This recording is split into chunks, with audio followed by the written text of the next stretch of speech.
अस्सलामुअलैकुम। मैं नया फातिमा आज टीचर्स डे के हवाले से चंद अशार पेश करती हूँ। स्कूल के हमारे उस्ताद प्यारे प्यारे, स्कूल के हमारे उस्ताद प्यारे प्यारे, हमको पढ़ा रहे हैं, इंसान बना रहे हैं। क्या क्या नहीं सिखाया, यूं हौसला बढ़ाया।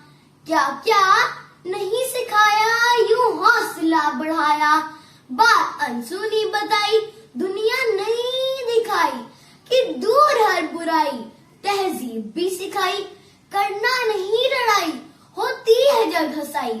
होते हैं बाप साया, उनसे ही दर्स पाया। तालीम का असर है, ऊंचा हमारा सर है। उनका जो ये अमल है, एहसान बेबदल है। उनकी करेंगे इज्जत, पाते रहेंगे शफकत। उनकी करेंगे इज्जत, पाते रहेंगे शफकत। स्कूल के हमारे उस्ताद प्यारे प्यारे, उस्ताद प्यारे प्यारे। शुक्रिया।